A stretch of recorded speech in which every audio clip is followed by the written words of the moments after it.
Today we'll move on to shloka number 16.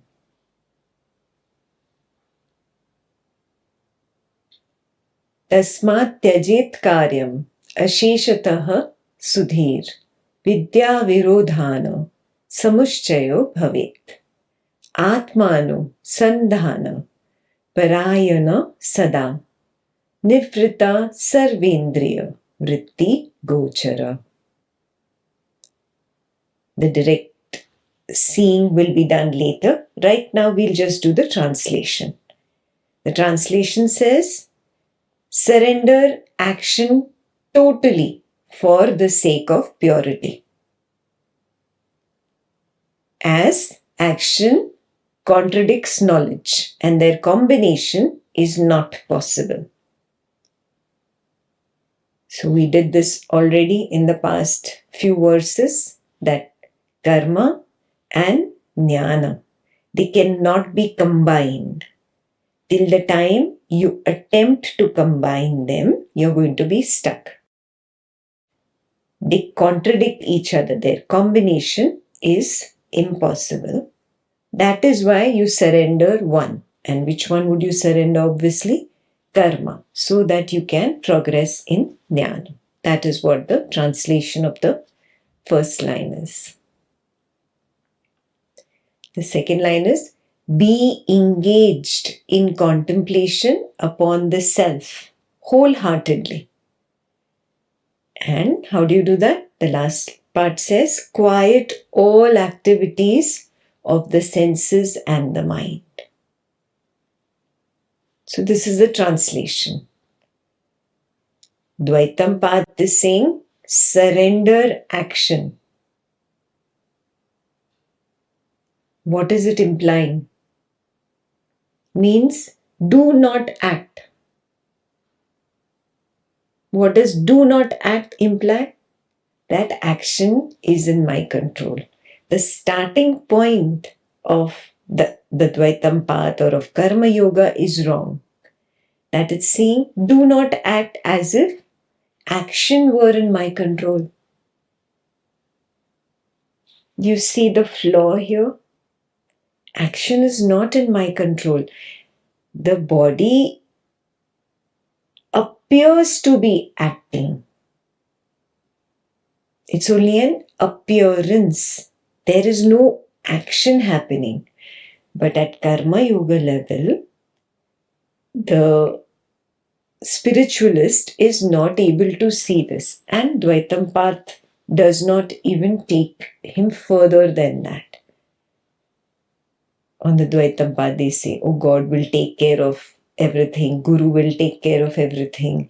The universal energy will take care of everything. You do not act, or you drop your action, or you drop the result of the action.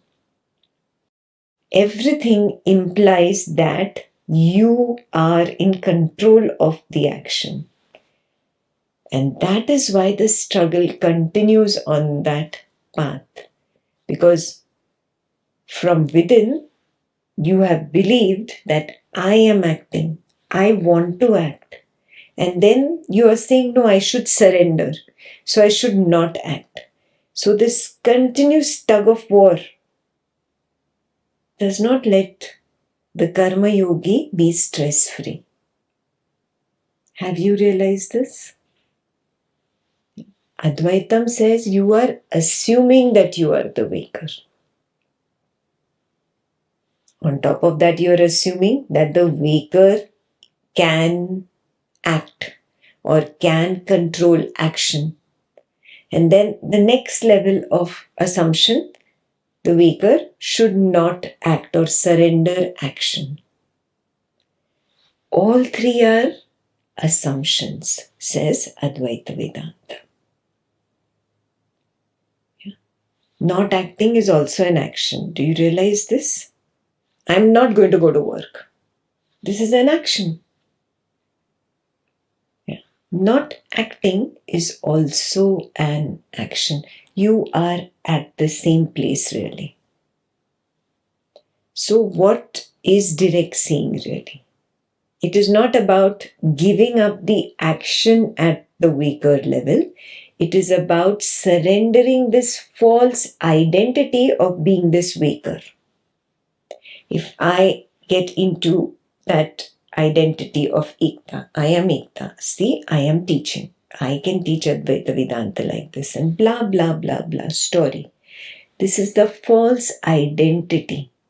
The truth is that there is only an appearance of the waker called Ekta. There is only appearance of Ekta saying something. I only know after the appearance. I never know before the appearance. Yeah? If I miss this nuance, then there is no way that I can go beyond to the Turiya. There is no way.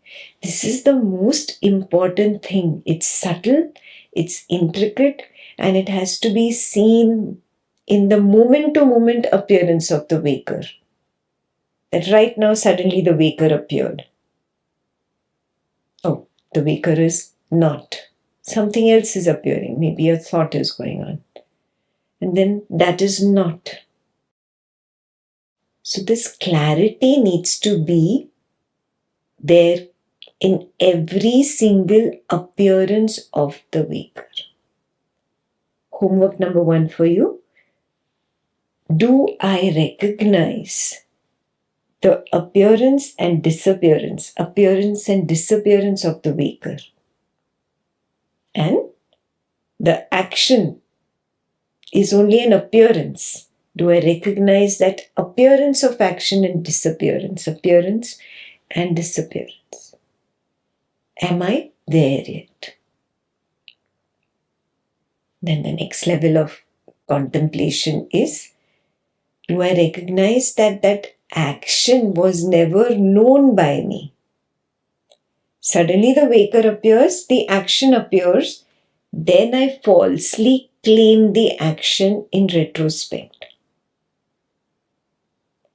If this recognition is clear of how I ignorantly claim the action in retrospect, it will be clear that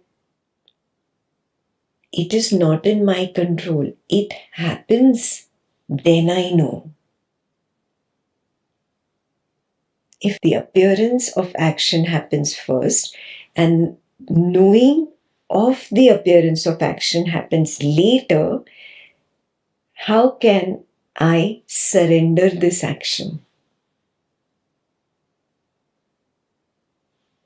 Do you see that? This is a very subtle and intricate thing. So Advaita warns that don't confuse yourself. Just don't confuse yourself. See the truth as it is. Have the courage to accept the truth as it is. There is appearance of the waker and appearance of the action of the waker. I know after it appears. If I know after it appears, there is no question of surrendering that which is already in motion.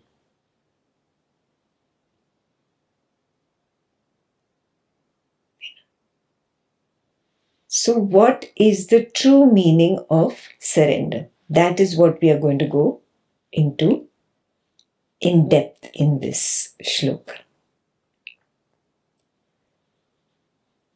First thing Advaita Vedanta will tell you, first step is to stop giving yourself two confusing signals. Your confusing signals that you give yourself are suddenly you want to be the person when you want to claim the action or the result of action. So you're saying, I am the person. And then you come to the Sunday session and you say, I am the witness of the person. These are two contradictory, confusing signals that you're giving yourself. And that is why you are stuck. Homework question number 3. Do I recognize that I keep giving myself these contradictory signals? Ekta is just giving in a very simple way. I am the person and I'm the witness of the person. That's not how you really talk to yourself. You see yourself as the parent suddenly. You see yourself suddenly as the son or the daughter. You suddenly see yourself as the colleague in office. And there is no talking. It's that shift, that sudden shift into the body of the colleague. Yeah. Who's not getting along with the other colleague or has some conflict with the boss. That sudden shift, do I recognize that contradicts with my constant attempt to recognize that I am the witness of the person? That's the first thing on the path. When you recognize this and accept, oh yes, this is what I am doing. I'm giving confusing signals to myself. Then you wake up the moment you gave yourself that confusing signals. Remind yourself, confusing signals are a major obstacle on the path. I'll take one step forward, one back, one forward, one back, and I'll be stuck at the same place. And they obstruct my Swapna Nidra Nyan sadhana. How? Swapna Nidra Nyan sadhana's main goal is to show me that I am Turiya. On one hand, I want to recognize I am Turiya. On the other hand, I want to do material world action. I want to do spiritual practice. And then I want to cage myself as the waker. Again, it is opposites, no? Contradictory or confusing signals given. I am the waker, I am Turiya. I am the waker, I am Turiya. I am waker, Turiya. You're confusing yourself. So, step number 1. Am I giving myself confusing signals? And your Swapna Nidra Nyan sadhana will give you the testimony. If you're not recognizing yourself as Turiya, that means you're giving yourself confusing signals. Surrender in the English language is different from what it means in direct seeing.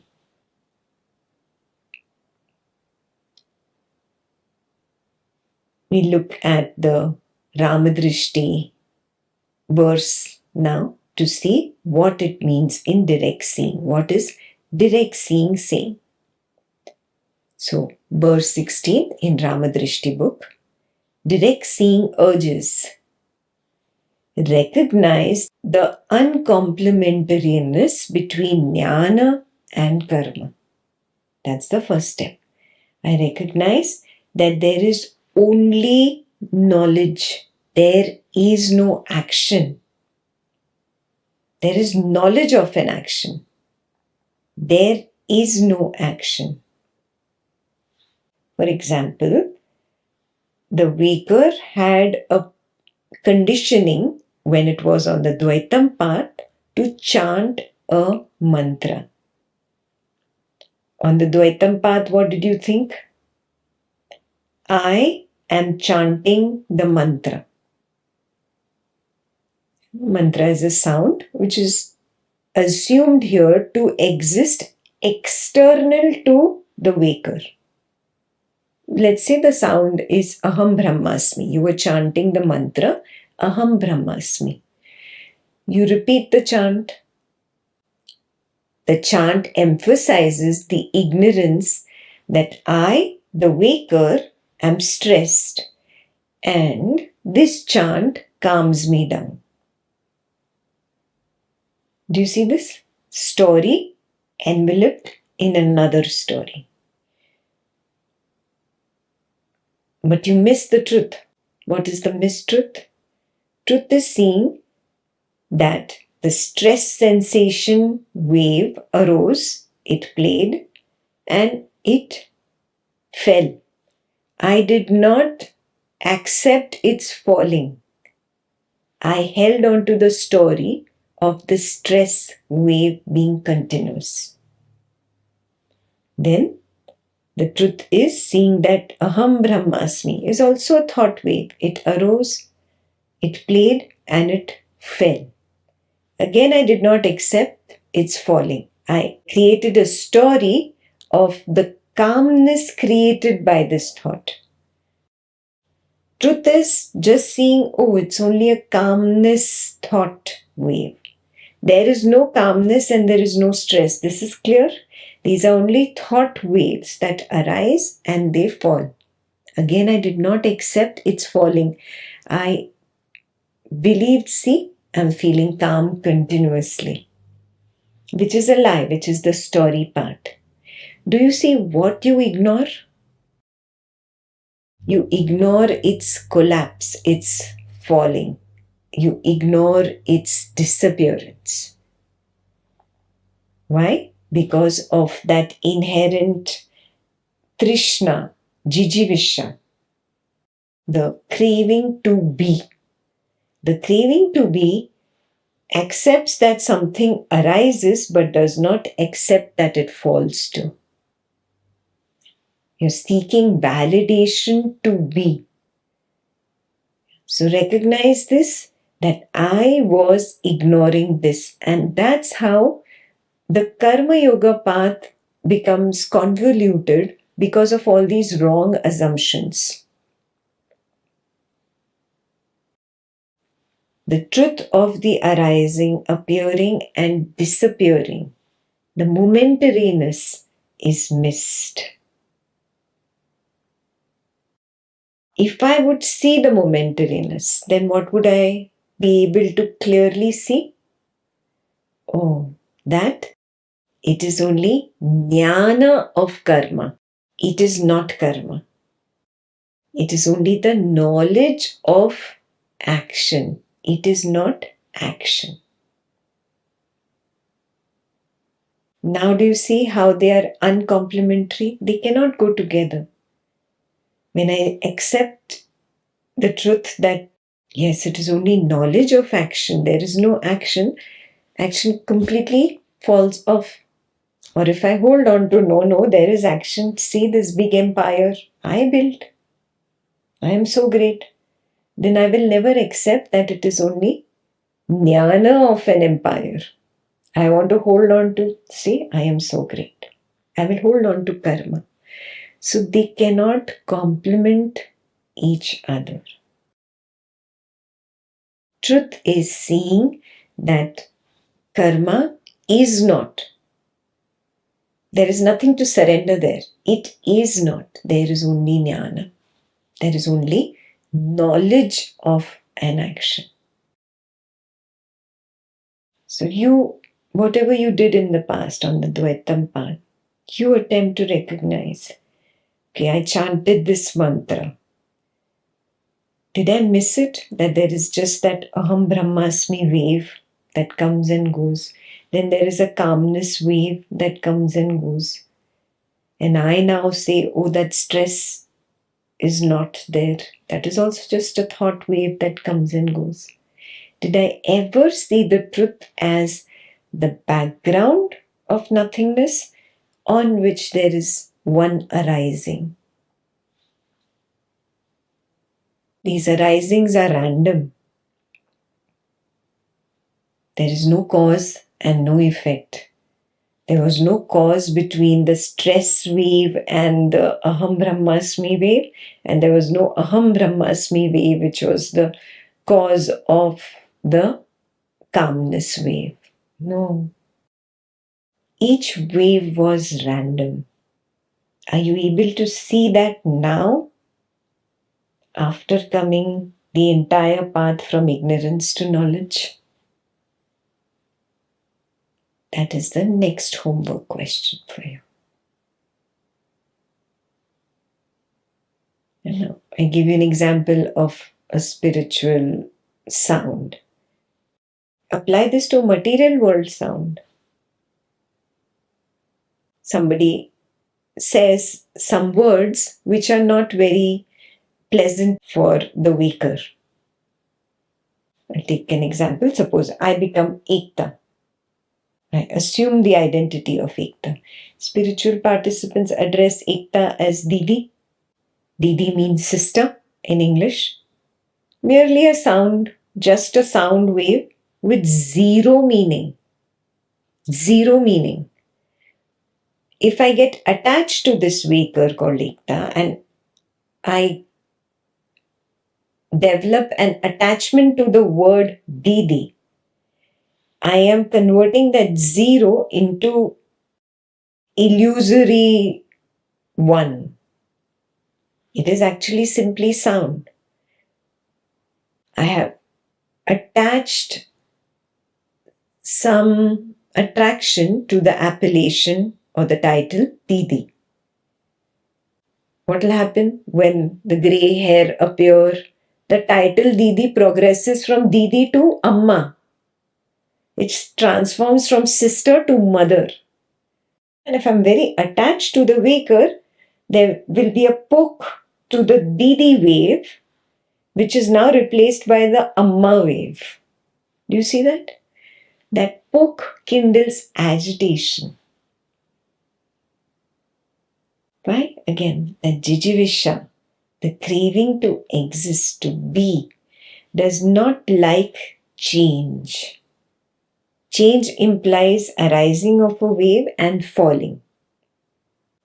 So there is that gap. That gap is not tolerated by the jijivisha. I give you a simple material world sound that affects you. Apply it in your personal examples. Aham Brahmasmi is a sound and Amma is a sound. Attachment to both keeps one bound to the waker in the waking state and prevents one from realization of being Turiya. Next homework, write down for yourself. Do I get attached to such silly, small, petty zeros of the waking state? Could be a sound, it could be sight, it could be taste, it could be touch, it could be smell, or a thought about sight, sound, smell, taste, touch, or a feeling, or a sensation.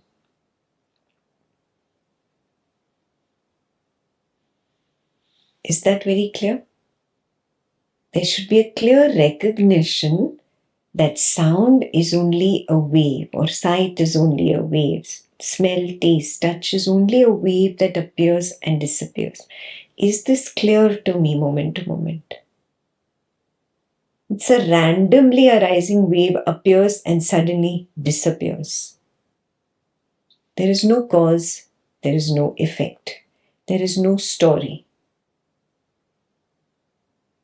There is no continuously progressing waker there. Simply a field of live emptiness, devoid of a central focal observer. Can I see all this? And you cannot say, oh, I see it in the Sunday session once, or I see it the second time again when I'm doing journal writing. No. We are talking about daily routine. In every instance, is there a recognition?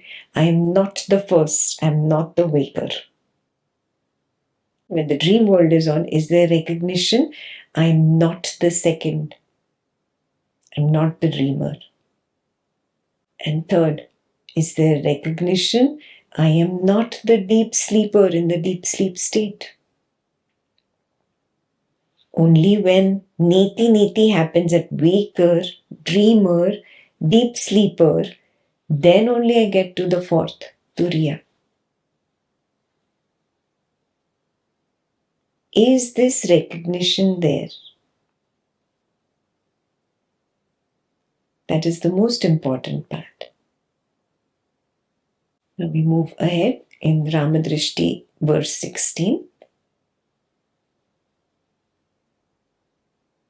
Honor the truth of the flow that elicits happenings without doership. Means these one arising after another, one after another. They are random, there's no cause effect, there is no time, there is no story connecting all of them. What is bringing this up? It is only the flow. These are happenings without a doer.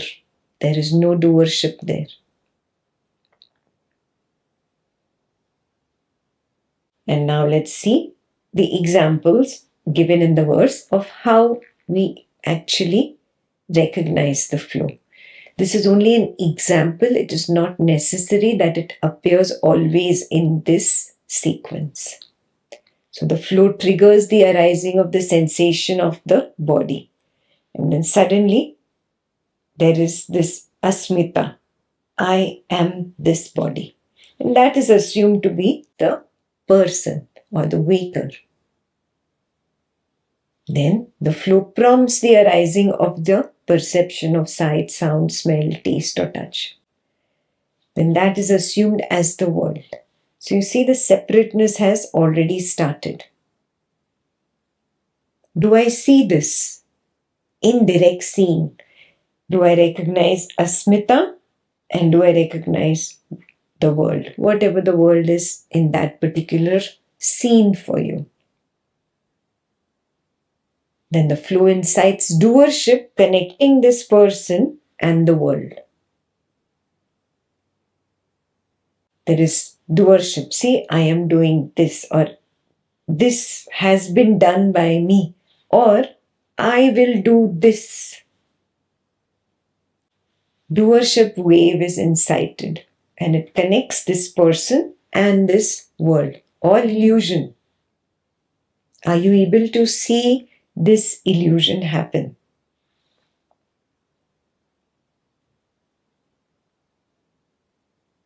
If you see this very clearly, all you have to recognize is it is jnana. It is not karma. There is no action here. There is only jnana of action. There is only knowledge of an action. When you recognize this, you acknowledge this, that there is only the knowledge of an action. There is no action there. That is the meaning of honoring the flow. I honor the flow. That is what the next line says. Honoring the flow, graciously renounce the assumptions of 1. Being the doer, 2. Doing an action, and 3. Being the experiencer of the world. These are assumptions. I suddenly got into the personhood and I assume there is a world in which action is to be done, and I assumed either I did the action or I'm doing it or I will do the action. This whole thing happened in an instant, in a flash. I don't have to renounce action because action itself is just the jnana of action, not action really. What I have to graciously renounce is the assumption of being the doer, the assumption of doing an action, and the assumption of being the experiencer of the world. And how can this be done? Simply turn inwards towards that backdrop. Simply turning inwards away from the illusion. For example, right now, Ekta sitting in front of you, giving the Advaita Jnana, is an illusion. Suddenly there is the sound of Ekta arises and it falls. Then there is the sight of Ekta, it arises and falls. Both are not together. But see how you are connecting the story of every sound wave and sight wave, and assuming I continuously am seeing Ekta and hearing Ekta speak about this Advaita Jnana. Do you recognize that subtle story making? That subtle story is the illusory arisings that are spoken about here. Turn inwards towards the backdrop of these illusory arisings. Right now, are you able to turn inwards? Turn inwards towards the backdrop of the illusory arising of sound and sight of Ekta conducting the Advaita session.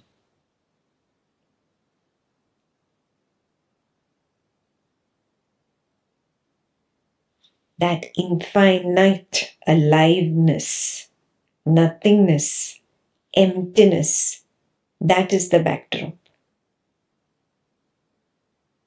Turn towards the self, that is the self. Turn towards the consciousness.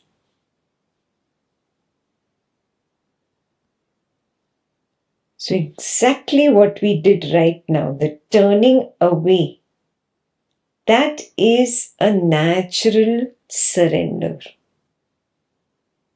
It's a natural surrender.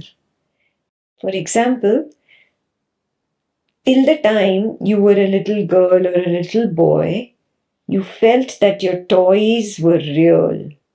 If the hand of your toy broke, you used to cry for such a long time. You felt there was reality there.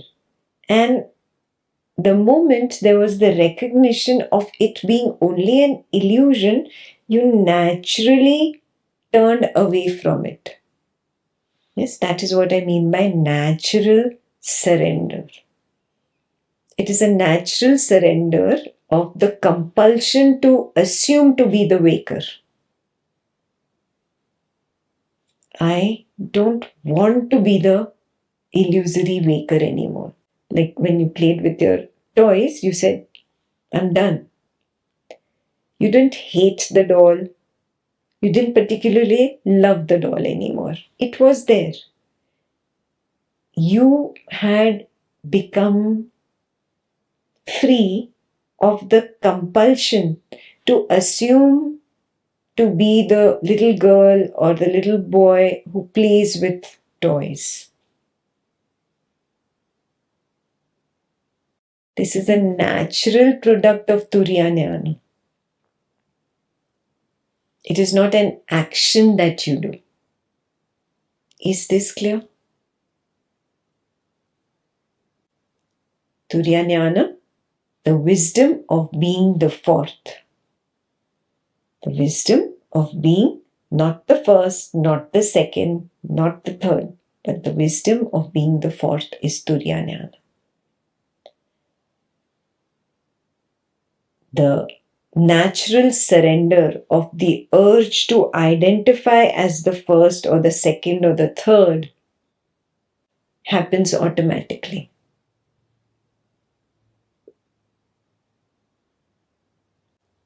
Then all stories connected to that will drop away. Suppose you had a story about a stress wave. So the natural abandoning of the need to do something about the stress wave happens. Natural abandoning occurs. There's a natural relinquishing of the impulse to consider myself as the waker. It's natural, huh? It's not something that you can practice. You ask yourself this question. Has this natural cessation of all beliefs of being the waker happened yet? It's a natural release of that fixation.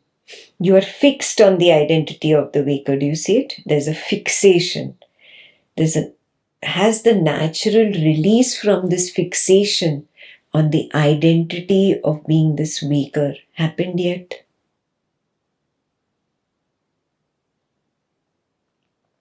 Am I able to confidently reject the role of the waker?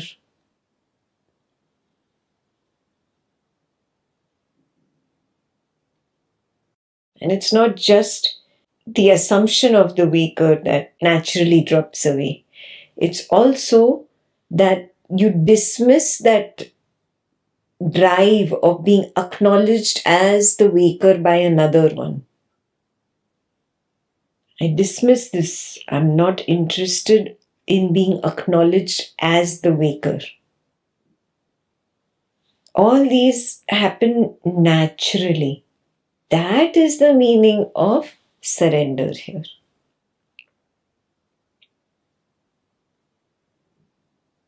Then only does nivritti happen, or the last part of that shloka.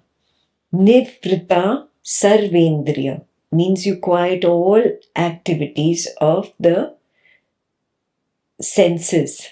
That does not mean, okay, I'm not going to see, I'm not going to taste, I'm not going to touch. There is no suppression there. There's a continuous dismissal of I am seeing an external world. I am hearing an external world. Completely dismissing these ideas all the time, again and again. That is the meaning of quieting the senses, the activities of the senses. Is this clear? People get confused on the Dvaitam path, and then they are sitting in silence and trying to suppress thoughts and suppress, I'm not going to see, I'm not going to hear, taste, touch, smell, I'm not going to think, I'm not going to feel. No, you cannot do that. That's silly.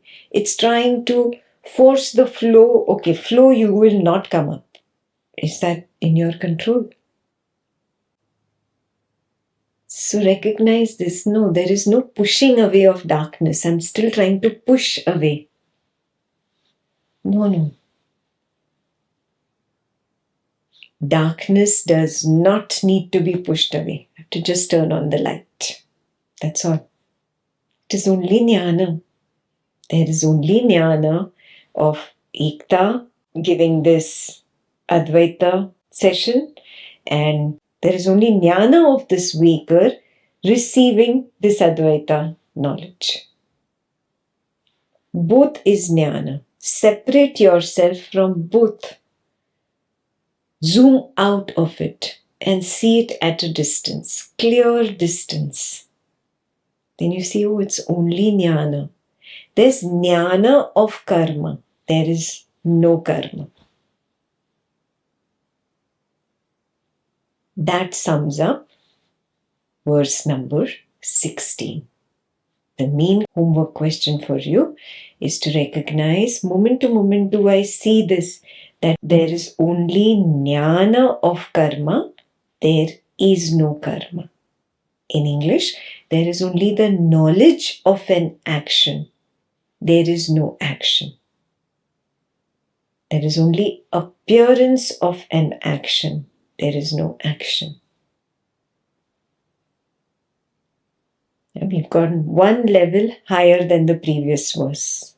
Do I see this or not yet? Okay. That completes verse 16.